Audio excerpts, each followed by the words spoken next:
Chicos, ¿cómo están? Muy buenos días con cada uno de ustedes.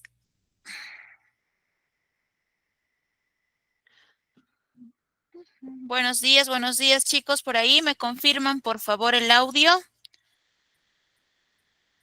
Buenos Cris- días, profesora. Hola, hola, ¿cómo están? Buenos días con cada uno de ustedes, chicos. Cintia, María, gracias por sus saludos, hijas, gracias. Victoria, ¿cómo estás, John? También buenos días, chicos, con todos. A ver, vamos empezando ya la sesión del día de hoy, ¿correcto?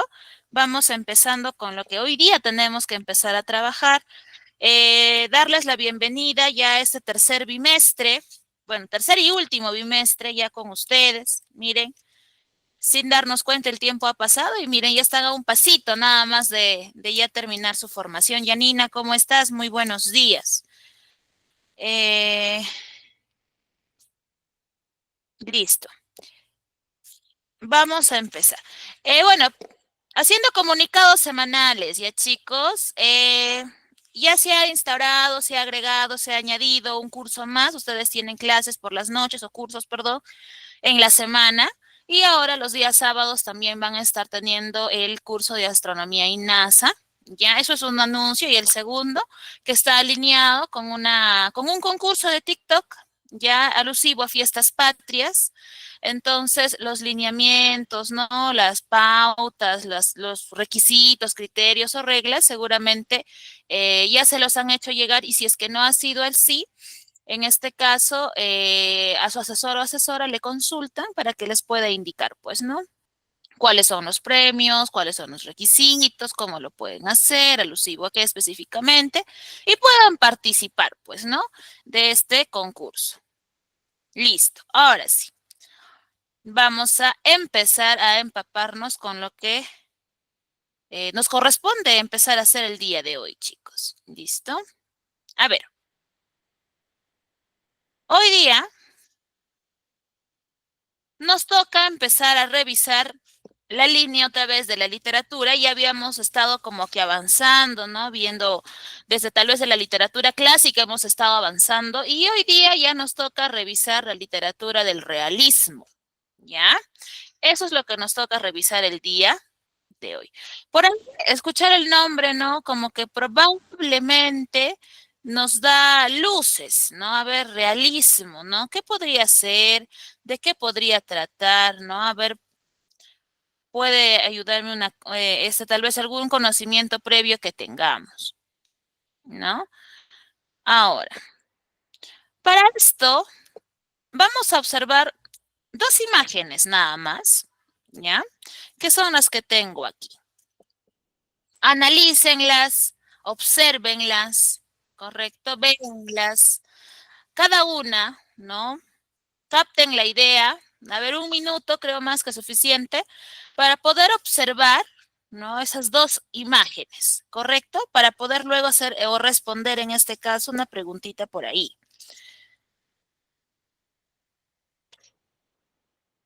¿Listo?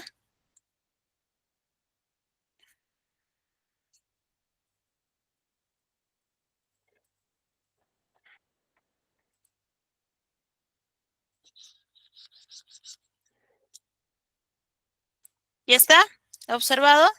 Listo. Miren, dos imágenes, ¿correcto? Entonces, vamos con la primera pregunta, chicos.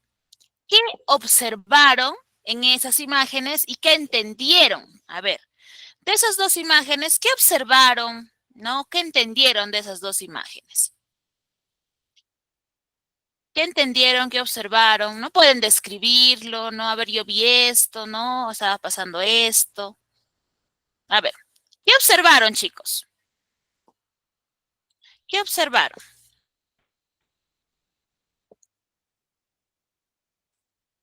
¿Qué observaron?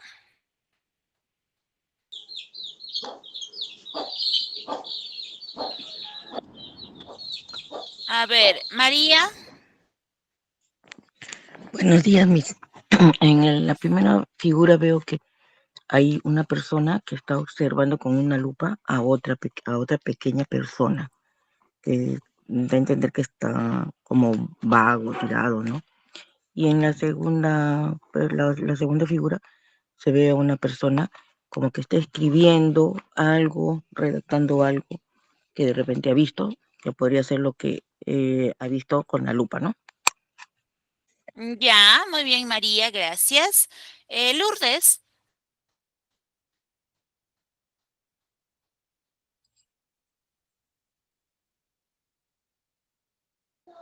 Buenos días, profesora. A lo que yo vi en la primera imagen fue es que a una persona la está viendo de cerca y en la segunda está tomando apuntes sobre las cosas que vio. Gracias. ya, listo, gracias, Lourdes. Por aquí Victoria me dice, una persona observa con fuerza a otra para hacerle un análisis, como que lo está estudiando, dice, ¿no? Ya, Victoria, como si lo estuviera estudiando, listo, muy bien. Ahora, entonces hemos visto, ¿no? Haciendo un consolidado de lo que me están diciendo, que pues hay personas, pues, ¿no? En este caso, una que está mirando a la otra y otra que está tomando apuntes, ¿no? Que está ahí con su hojita y lapicero y está como que poniendo checks, ¿no? Está anotando. Listo. Entonces, la pregunta es, entonces podemos concluir que se está observando, ¿no? Perfecto.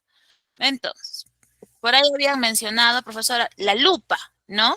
Porque está siendo visto, vamos a decirlo así, a través de ese instrumento. La pregunta ahora para ustedes es, ¿crees que tienes esa cualidad o destreza? Es decir, ¿ustedes se consideran personas observadoras o creen que son de las personas que por ahí se les puede pasar desapercibida las cosas?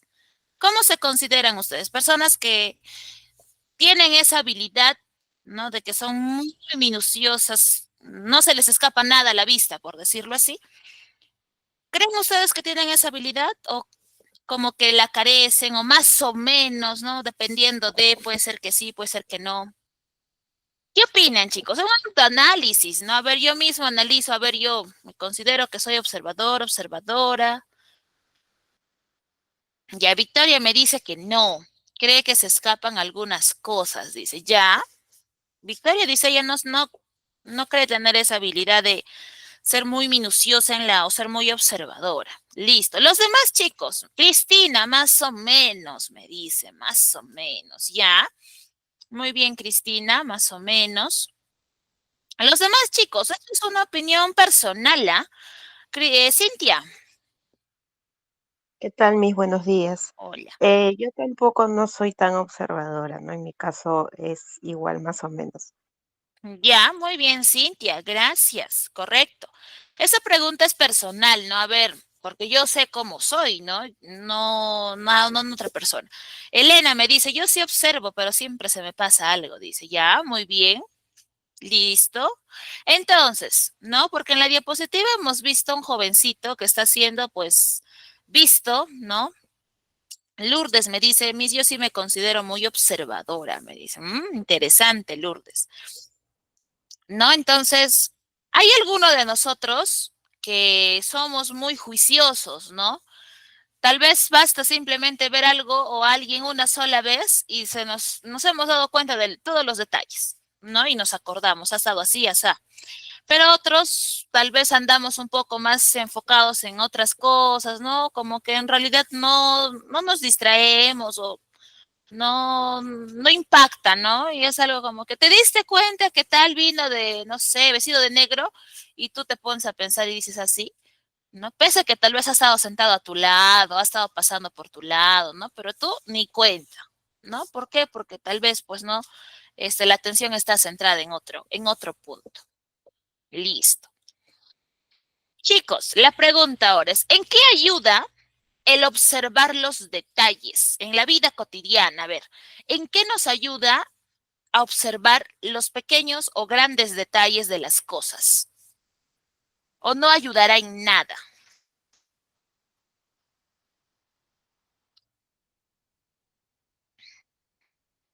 ¿Qué opinan? ¿Ayuda o no ayuda? Sí, ayuda, dice. Ya. ¿Y en qué? ¿En qué nos ayuda el ser observadores, observadoras? ¿En qué nos ayuda, chicos? Tal vez por ahí, profesora, puedo plantear un caso, ¿no? Tal vez no lo puedo conceptualizar o definir, pero mediante un ejemplo yo lo puedo responder. Adelante, háganlo, ¿ya? Nos ayuda a mejorar las cosas, dice. Ya. ¿En qué más nos ayuda? ¿En qué más a ustedes en la vida diaria les ha ayudado el ser observadores? Victoria, en darnos cuenta de pequeños detalles importantes. Ya. Muy bien.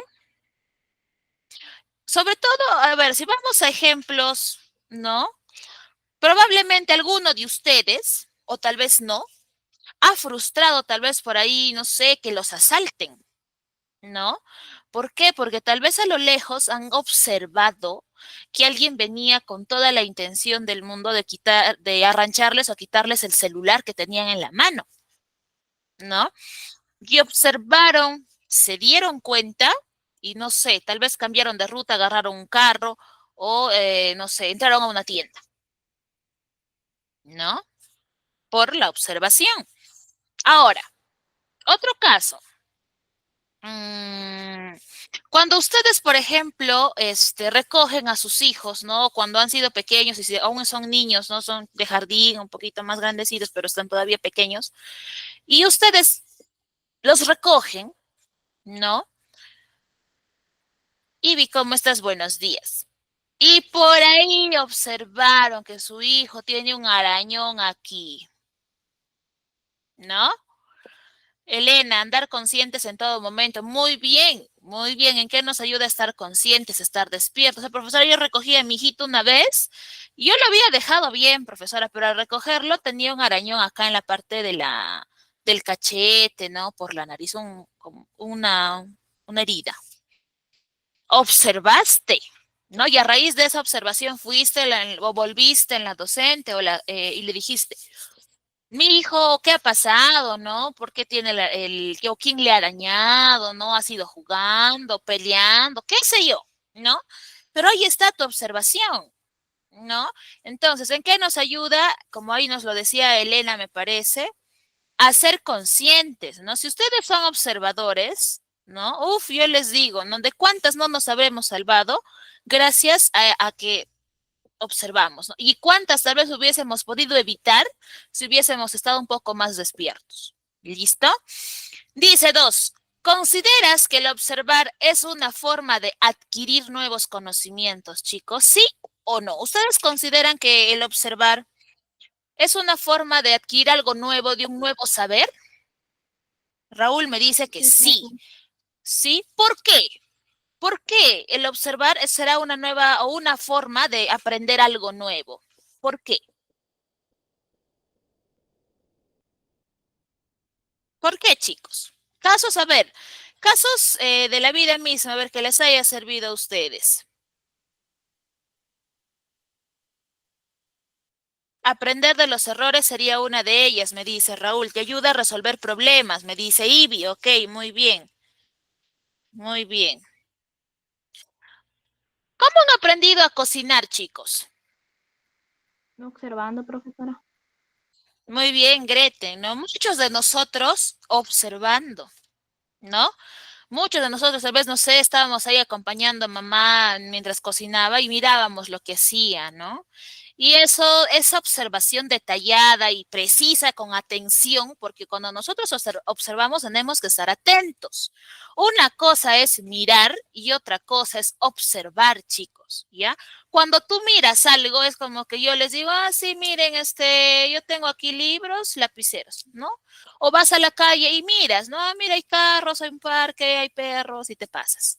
Pero observar es prestar atención a cada detalle.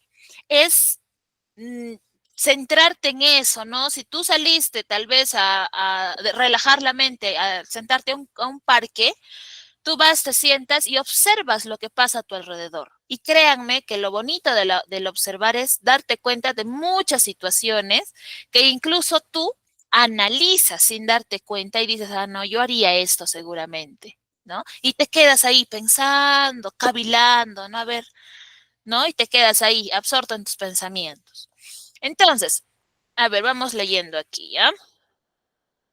¿Qué nos dice? Ya me quedé en Raúl, en Ivy me quedé, ya. María me dice porque nos ayuda a observar.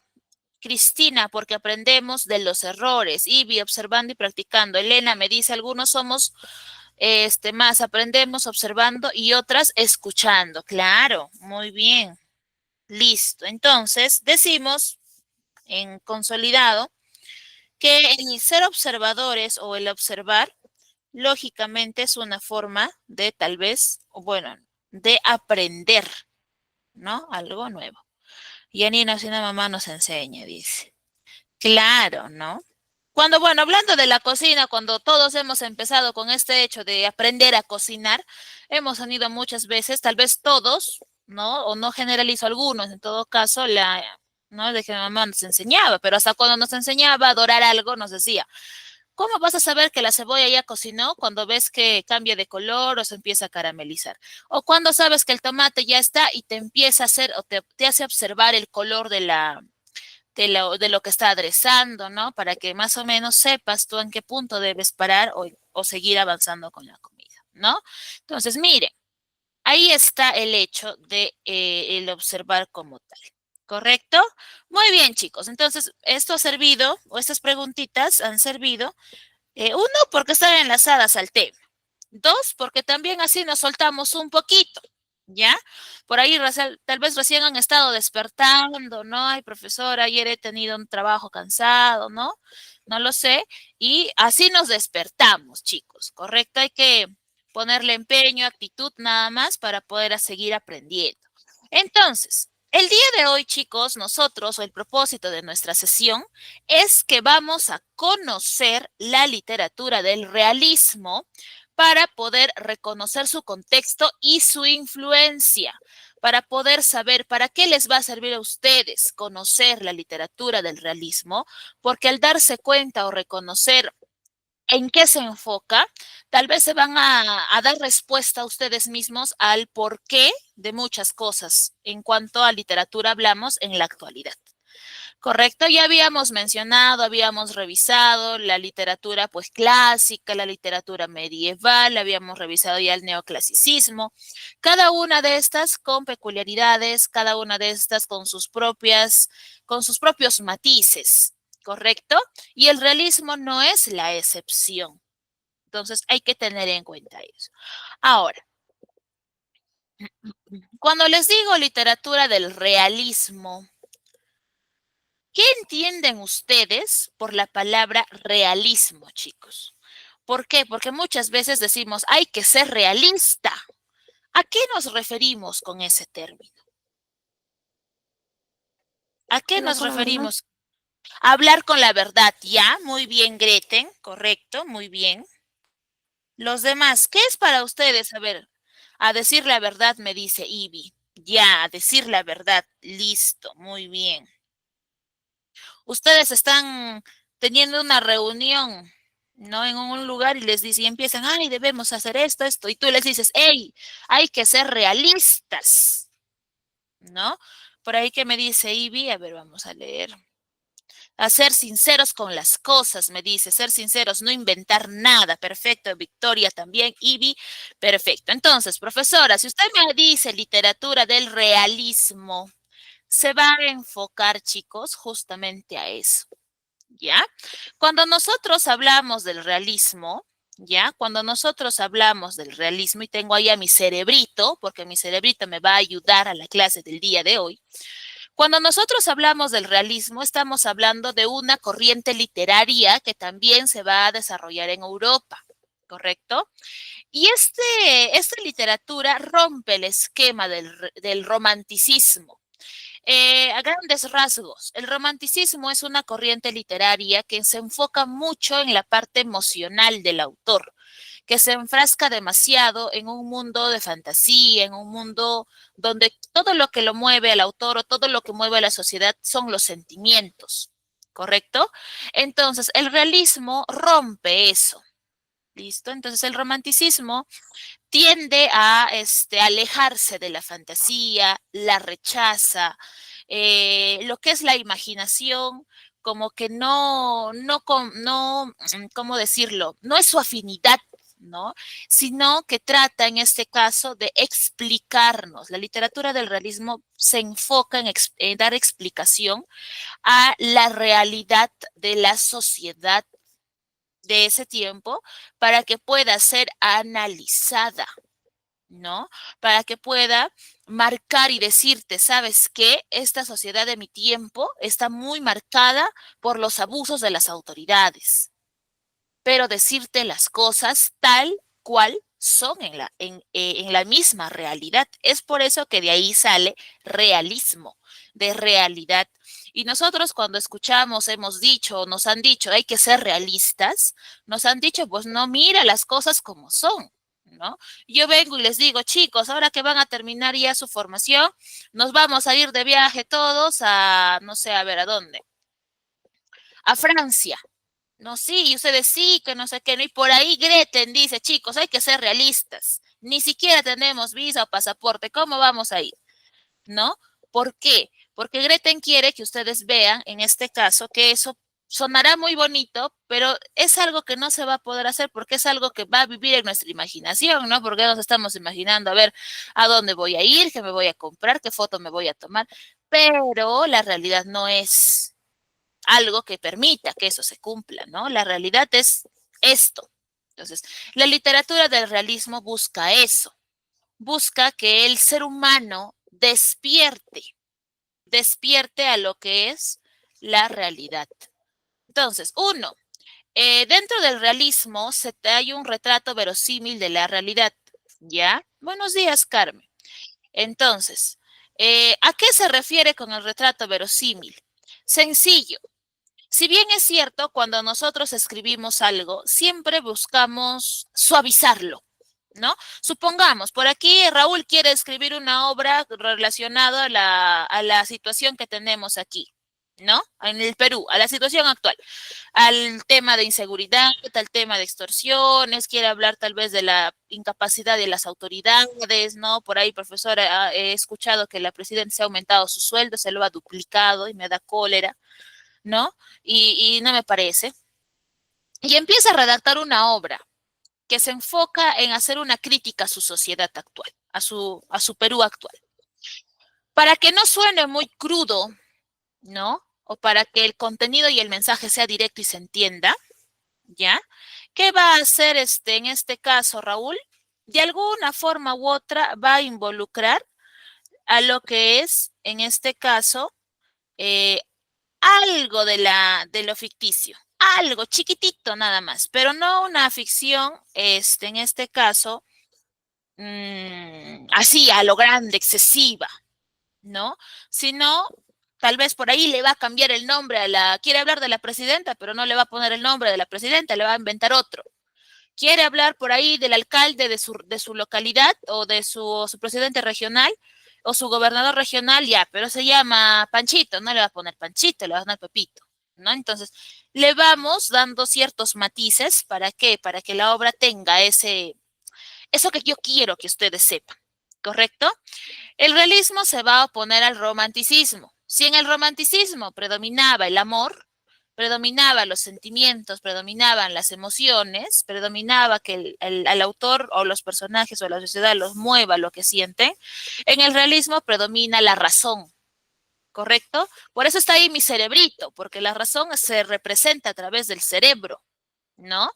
Ahora, se opone directamente a la literatura fantástica, por supuesto, porque en la literatura fantástica, chicos, hablamos, no sé, de seres que probablemente tal vez podemos cuestionar su existencia, ¿no? A ver, alguien ha visto, supongamos, a unas haditas chiquititas, hadas tal vez por ahí andando en sus jardines, ¿no? Cuidando las plantas, las flores, los animales.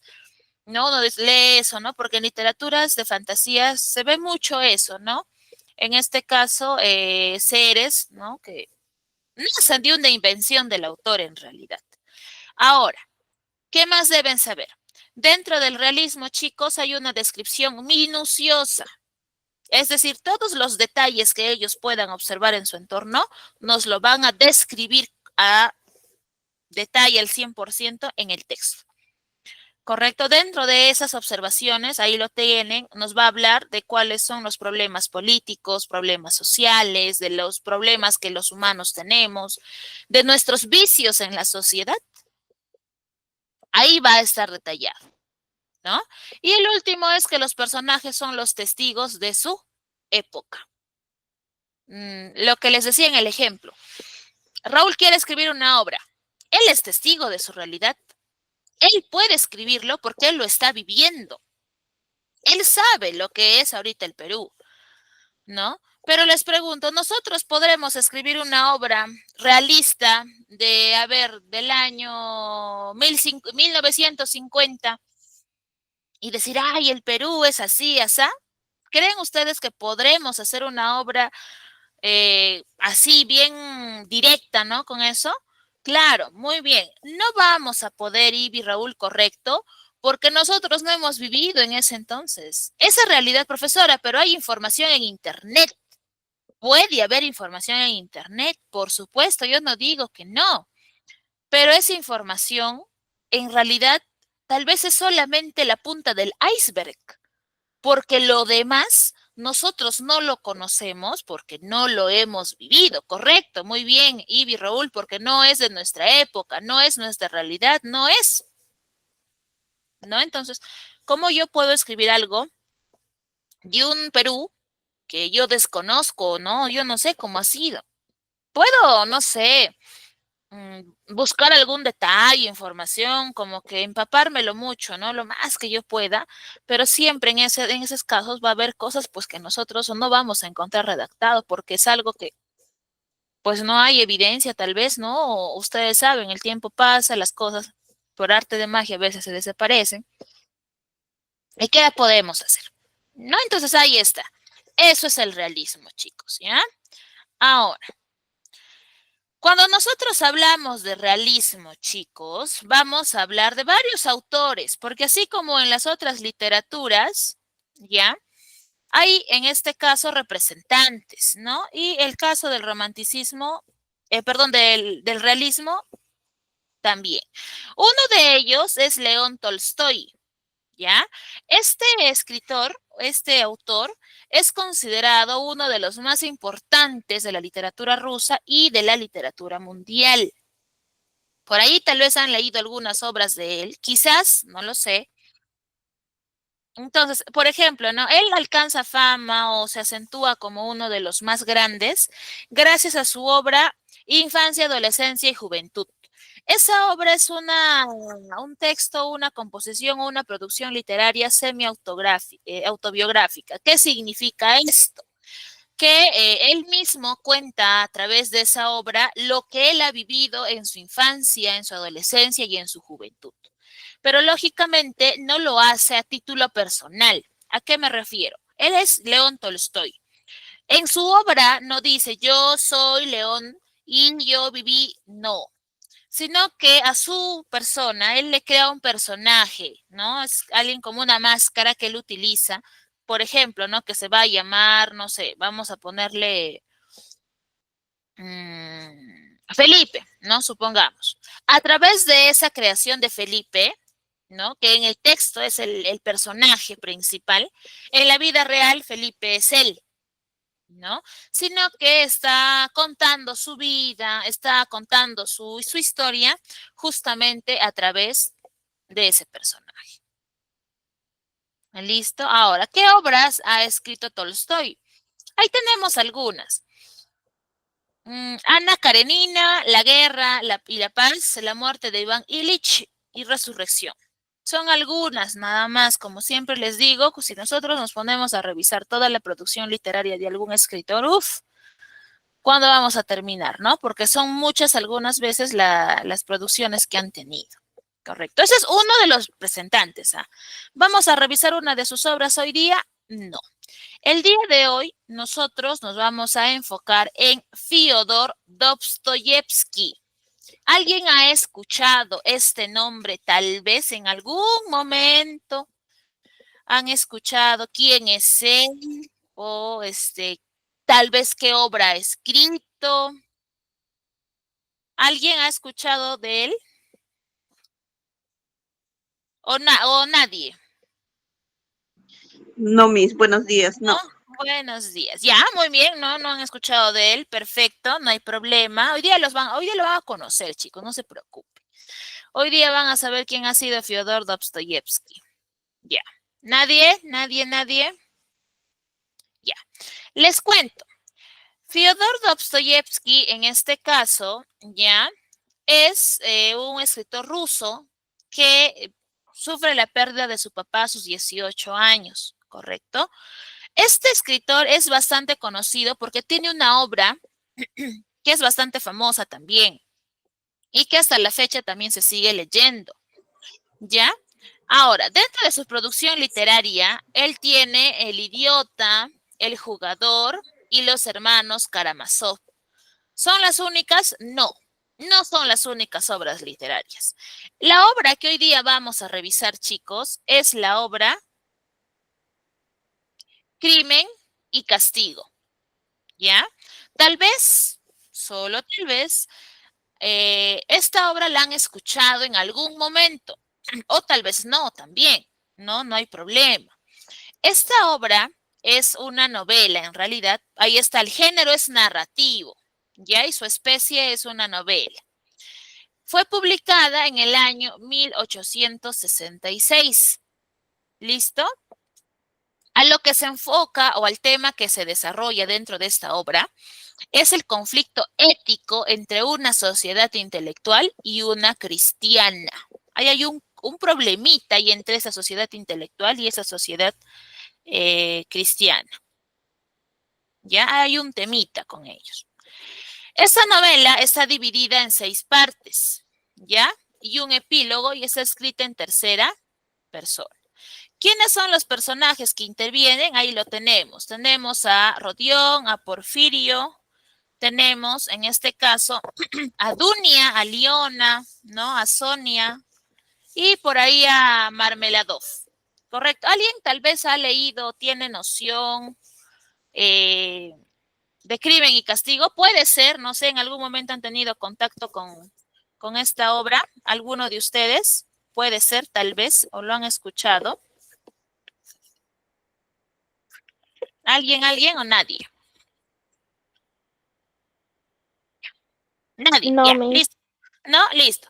No se preocupen, hoy día lo revisamos entonces. A ver, vamos a hablar un poquito de Crimen y Castigo. ¿Listo? Esta novela, chicos, empieza teniendo como personaje principal, en este caso, a Rodión, ¿ya? Rodión era un joven universitario, ¿listo? Pero con problemas económicos.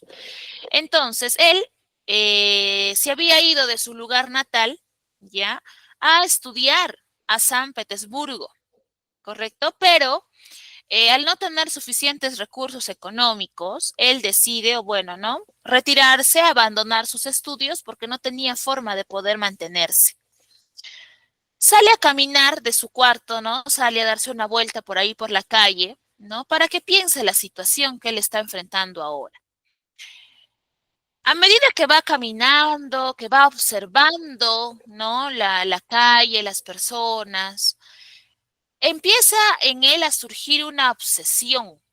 Tiene una idea obsesiva, pero no sabe cómo efectuarla, ¿no? Quiere hacer algo, le obsesiona algo, pero no sabe, no encuentra el camino ni la forma para que lo llegue a hacer realidad.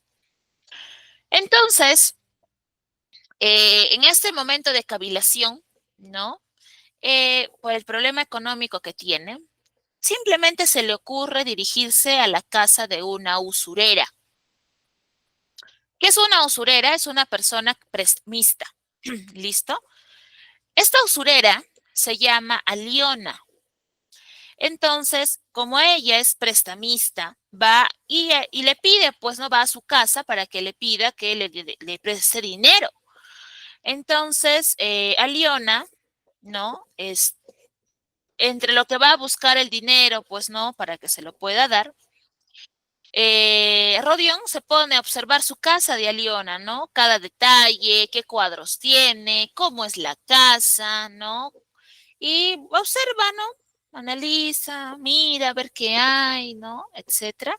Y cuando Aliona regresa, pues, ¿no? Para que le preste el dinero, Rodión tiene que entregarle algo a cambio, ¿no? Como es una usurera prestamista, es, ¿no? Yo te doy dinero, pero bajo una prenda, ¿no? Por decirlo así. Y lo que empeñó en este caso Rodión fue su reloj, ¿no? Entonces Rodión le entrega el reloj y la prestamista, Aliona, le entrega el dinero, así como un trueque, un intercambio. Bueno, pues no, en este caso, Rodión sale de casa de la usurera, ya con su dinero en mano, pero antes de regresar nuevamente a su cuarto, a su casa, Rodión pasa por una taberna, ¿no? Entra a tomar algo y allí conoce a Marmeladov, ¿ya? Marmeladov le empieza a contar su vida, su historia, sus problemas, ¿no? Y bueno, pues no le comenta que él ha condenado a su familia a vivir en la miseria, en la pobreza por su vicio, ya porque Mermeladov le gustaba tomar mucho. Entonces lo habían despedido del trabajo, no había un sustento en casa y eso hacía que él se refugie aún más en el alcohol. Para poder evitar, ¿no? Que su familia llegue al punto de vivir en la calle, es lo que Marmeladov le confiesa a Rodión, que tiene una hija mayor, ¿no? Y que él la prostituye, ¿no? ¿Para qué? Para que ese dinero que se genera a través de su hija sirva para mantener a la familia. Entonces, él es consciente, Marmeladov es consciente de lo que está pasando, es consciente de lo que está haciendo, pero no es suficiente para que deje de tomar. Entonces, Rodión lo escucha, ¿no? Eh, Trata de entender a Marmeladov, conoce a la familia de Marmeladov, conoce a su esposa, ¿no? A su familia, y entre ellas llega a conocer a la hija mayor, que se llama Sonia, ¿ya? Entonces, es importante que ustedes se queden con ese nombre de Sonia, porque es alguien que va a jugar un rol bastante importante dentro de la obra. Bueno, pues no pasa esto, Rodión conoce a la familia de su amigo y ahora sí está presto a volver a su casa, ¿no? Cuando va caminando a casa, llega a casa y recibe una carta de su mamá, ¿no? Recibe una carta de su mamá, la lee y en esa carta le comentan, pues, ¿no? Que han sido despedidas de su trabajo, ¿no? Tanto ella como su hermana, por algunas mentiras que en el trabajo les habían inventado. Como estaban con ese problema, ya no tenían trabajo, por lo tanto ya no tenían dinero tampoco. Su mamá le dice que no se preocupe porque ella ya le encontró solución al problema. ¿Cuál era la solución? Que la hermana se case con un hombre de dinero que se llama Lucín, ¿no? Rodión no quiere que su hermana Dunia se case por compromiso, porque es la única forma, medio, solución a lo económico. Se opone, no le parece, no está de acuerdo, ¿no? Porque él lo considera eso más como un sacrificio y no que su hermana se va a casar pues porque está enamorada de él. Entonces, se propone y dice, no, yo no estoy de acuerdo y mi objetivo o el objetivo de Raskolnikov o Rodión Raskolnikov es que ese matrimonio se disuelva o ese compromiso se disuelva, no se case, ¿correcto? Entonces, entre todos estos problemas de que la familia del mismo Rodión está sin dinero, su familia, pues a su mamá y a su hermana los han despedido, la hermana quiere casarse por obligación o porque se siente que es la única que puede salvar de la miseria a su familia, ¿no? Empieza a influenciar mucho en Rodión. Ustedes preguntarán, ¿qué hace, profesora? Se pone a trabajar, no lo sé, pide otro préstamo, ¿no? Para que pueda haber la manera de surgir. Pues no. Recuerdan que al principio les había comentado que Rodión cuando sale a dar una vuelta a la manzana, no sé, algo llega a su cabecita y le hace pensar, ¿no? Eh, y esa idea que lo llegó a obsesionar y que no sabía cómo efectuarla, ahora sí sabe cómo hacerlo, ¿no? Por la serie de situaciones se plantea el llevarlo a cabo. ¿Qué era esa idea? ¿Qué era lo que quería hacer? Quería matar y robar lo que tenía la usurera, Aliona. ¿Listo? Entonces, Rodión se pone a ultimar detalles, ¿no? Se pone a organizar, se prepara. Y en este caso, al día siguiente de lo que él decide hacer, ¿no? Se dirige a la casa de Aliona, ¿no? Llega en Aliona, entra al departamento de ella, ¿no? Y la sorprende con un hacha y la termina matando. Cuando se da este crimen, ¿no? Rodión sentía pues que ya era el crimen perfecto, ¿no? Y para mala suerte, no sé si de Rodión o de la otra persona, entra la hermana de Aliona. Llega la hermana y se encuentra con esta escena sangrienta y Rodión sabía que no podía dejar testigos. ¿Y qué hace? ¿Qué se supone o qué creen ustedes que hace? Mata a la hermana también. Correcto, Verónica. También mata a la hermana. Las mata a las dos, ¿no? Las mata, listo, las mató a las dos y sale del departamento lo más sigilosamente posible porque no quiere que nadie lo vea y se va, ¿no? A raíz de esta acción, Rodión empieza a tener una mezcla de emociones que lo terminan haciendo enfermar, ¿no? Él está enfermo, empieza a delirar, ¿no? Entonces, cuando despierta él porque se había quedado dormido a raíz de estas emociones tan chocantes, se entera que la policía lo está citando para que le tomen una declaración. En ese momento, pasan mil cosas por su cabeza. Ya me descubrieron, saben que he sido yo, ahora qué voy a hacer, ¿no?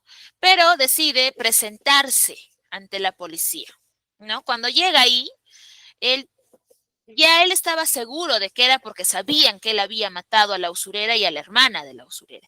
Pero cuando empiezan a preguntarle, ¿no? A hacerle unas interrogantes, etcétera, se da cuenta que en realidad no, que la policía no sabía nada, ¿no? Entonces, tras eso, como que trata de calmarse, mantenerse sobrio, ¿no?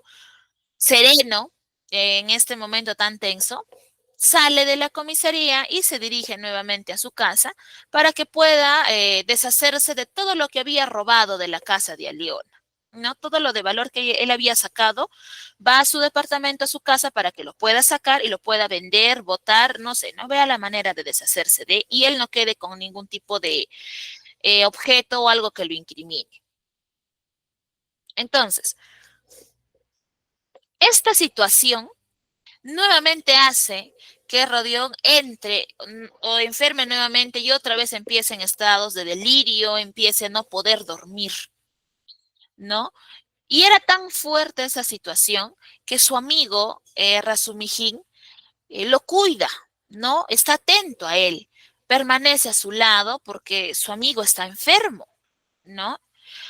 Y debido a ello, Rodión recibe un sobre de su mamá nuevamente, porque la mamá y la hermana vivían lejos de él, con dinero, ¿no? ¿Para qué? Para que pueda en este caso ayudarlo, pues, ¿no? Tal vez con medicinas, algún tratamiento, no lo sé, quiere ayudarle, le envía dinero.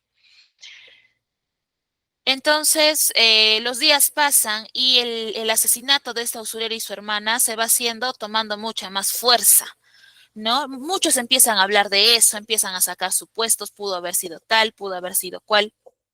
Todos empiezan a hablar con más fuerza. Y esta situación genera en él un estado de crisis, ¿no? Porque él reacciona de manera extraña frente a esos comentarios, ¿no? Y las personas que están a su alrededor no entienden el por qué él está actuando de esa manera y más cuando mencionan el asesinato de la usurera con la hermana. Entonces, se siente como amenazado, ¿no? Llega un punto en el que esa crisis se hace más fuerte, ¿no? Y lo empeora el hecho de que su hermana y su madre lleguen de visita a donde él estaba viviendo. Él despierta, ¿no? De su crisis, porque cuando él está con crisis se duerme, ¿no? Lo lleva a ello. Abre los ojos y se da cuenta que en su casa está su madre y está su hermana. Cuando las ve, se asombra a tal punto de que nuevamente cae dormido, como si se tratase de un desmayo, ¿no? Se vuelve a dormir. Entonces, el ver a su hermana y a su madre despierta en él una ansiedad mayor, ¿no? Y ahora que tiene a su hermana con él, le dice, pues, ¿no? Que él está en contra, que él no acepta su compromiso con Lucín, no quiere que ella se case con ese hombre. Entonces, se produce aquí un pequeño enfrentamiento, ¿no? Porque bueno, la hermana quiere casarse porque es la única forma o solución a los problemas, mientras que el hermano no lo quiere así. Bueno, pues, ¿no? Cuando están en esa discusión, entra un amigo, ¿no? Llega de visita también allá a San Petersburgo a ver a Rodion. Y pues, ¿no? Este es amigo también de Dunia y conversan con Rodion. Y ambos están, o sepamos a decirlo así, buscan que su hermana, que Dunia, no se case con Lucy. ¿No? No quiere. Ambos se vuelven aliados en la búsqueda de que ella no se case. Entonces, empiezan a surgir un montón de problemas dentro de la familia, ¿no? La oposición del hermano, la decisión de la hermana, el apoyo de la mamá a la hermana. Bueno, pues ahora eso agregar lo que Rodión había hecho, entonces, ¿no? Todos estos conflictos familiares se van dando y a Rodión poco a poco como que más le va como que absorbiendo la idea de que nadie sepa lo que él ha hecho, ¿no? La policía empieza a sospechar ya de él, pese a que él ha tratado de mantenerse sereno, pero había rasgos en él que lo delataban. Entonces la familia lo miraba, la policía lo estaba observando, ¿no? Lo sometían a pistas, a juegos psicológicos con la intención de que él mismo declare su crimen, ¿no?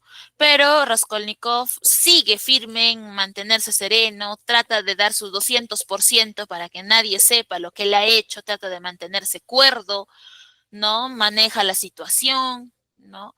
Pero llega un punto en el que le confiesa a Sonia, recuerden que Sonia es la hija mayor de Marmelado, le confiesa a Sonia lo que él ha hecho, ¿no?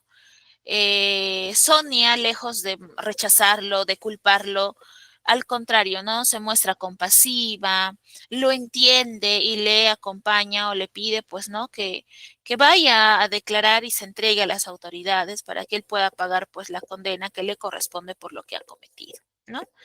Bueno, en teoría, Raskolnikov únicamente le contó a Sonia lo que había pasado, ¿no? Lo que él había hecho, pero no se dieron cuenta que detrás de la puerta estaba este amigo que había llegado de visita y escuchó lo que Rodion le había contado a Sonia, ¿no?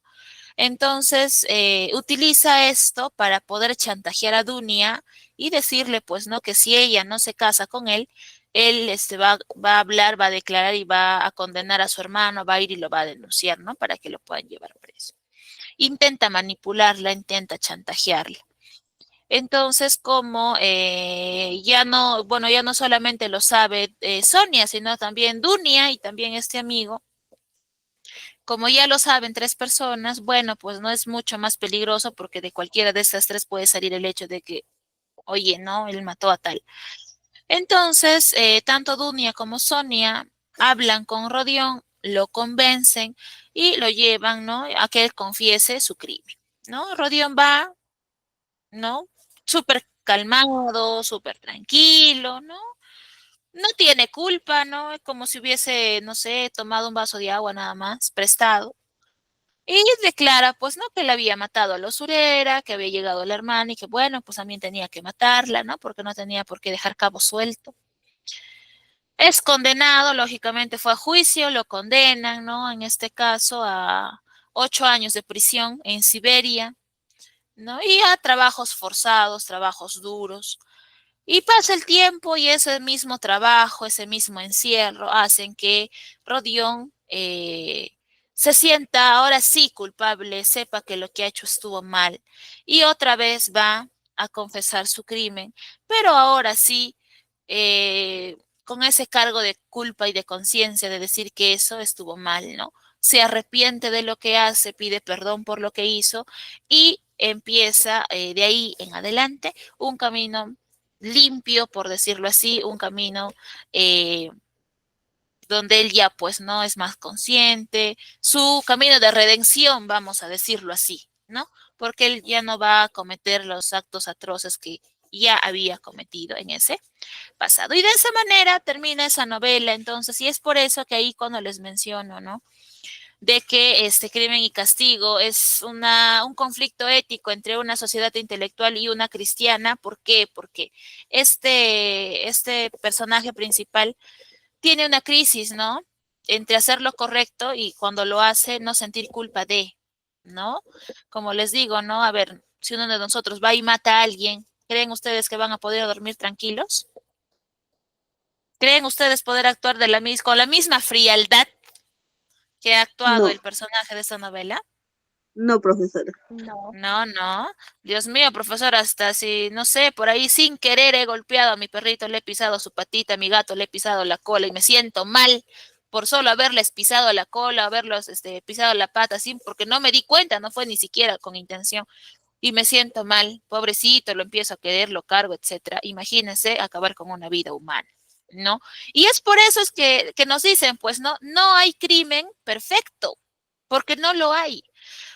Puede, en este caso, ¿no? Rodión pudo habernos eliminado, no haber dejado huellas dactilares, no pudo haber dejado algo que lo incrimine directamente, es cierto. Pero la conciencia, ¿no? Fue al final lo que lo terminó delatando. Ese cargo de culpa, ese cargo de decir o esa obsesión de yo sé lo que he hecho, sé que ha estado mal y quiero que nadie más lo sepa, ¿no? Y me frustra, me da ansiedad el hecho de saber que alguien me puede descubrir, ¿no? Y ahora si me descubren, lo que me pueden hacer, ¿no? Entonces, ahí tenemos a este personaje, Rodion Dostoyevsky, ¿no? Perdón, que Raskolnikov, que Dostoyevsky lo crea a modo pues también de mostrarnos, ¿no? Los vicios de la sociedad, por ejemplo, ¿no? ¿Qué vicio presenta ahí un personaje dentro de la obra? Y justo también lo mencioné. Un vicio que hasta ahora es patente, ¿eh? El alcohol, correcto, Ivy. ¿Cuántas personas alcohólicas no existen? ¿No? Y a raíz de ese vicio, de esa adicción, Marmeladov eh, hace que una de sus hijas, que la mayor haga algo que no está pues bien visto, ¿no? Entonces, ahí está, chicos. Correcto, entonces vamos a ver aquí. Dentro de esta novela, ¿ya? Se habla de la teoría del superhombre. Ya es una teoría planteada por Nietzsche, que nos menciona que nosotros somos como corderos, ¿no? Que tenemos esa mentalidad de seguir a alguien, ¿no? De imitar o de seguir o hacer lo que la mayoría hace, ¿no? Y eso lo podemos ver más marcado incluso en jovencitos, adolescentes, ¿no? Que como están en ese proceso de formación de personalidad, saben que está mal, pero porque el amigo lo hace, yo también lo hago, ¿no? Nosotros también tal vez hemos sido uno de ellos, ¿no? O tal vez hasta ahora, ¿no? Profesora, me cuesta aún, y si la mayoría dice que esta es mejor, el yogur que sea malogrado que el agua, y ya, pues si la mayoría lo dice, yo lo hago, ¿no? Y a veces también nos pasa. Entonces, para corroborar la clase o la teoría más que todo de esa novela, chicos, la pregunta es, rápido, ¿eh?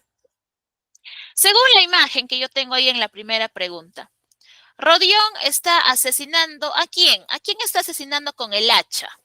¿A Cecilia, a Carmen, a Leona o a Sofía? ¿A quién? A Leona. A Leona. Muy bien, está matando o asesinando a Leona. Recuerden que a Leona es la usurera, la prestamista, ya la que te va a dar dinero, pero si tú le dejas algo a cambio. Tal vez ustedes en la actualidad conocen prestamistas que igual, ¿no? Porque hasta me parece que lo publican abiertamente, ¿no? Presta dinero a cambio. A ver, ¿a quién conoce Rodión en un bar? ¿A Dunia, a Pulqueria, a Sonia? ¿A quién? A Marmelador. Correcto, a Marmelado. Ahí está el alcohólico, ¿no? Ahí hay un vicio, el alcoholismo. Profesora Yeliona, ¿qué situación o vicio de la sociedad nos representa? ¿Qué creen? ¿Qué vicio creen que pueda representar a Liona?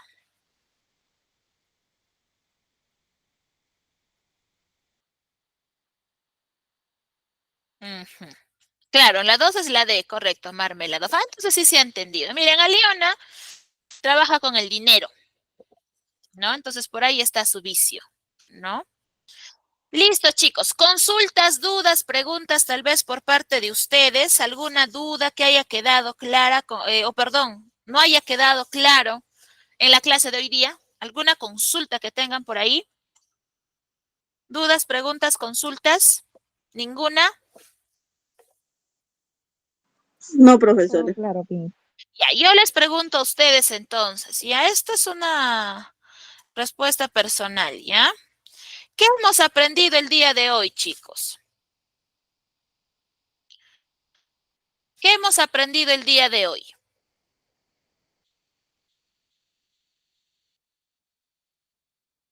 A decir la verdad. Ya, decir la verdad, listo, Greten, Cristina me dice del realismo, María, ser observadores, ser realistas, me dice Elena. Perfecto, chicos. ¿Cómo lo hemos aprendido? ¿Cómo hemos aprendido la sesión del día de hoy?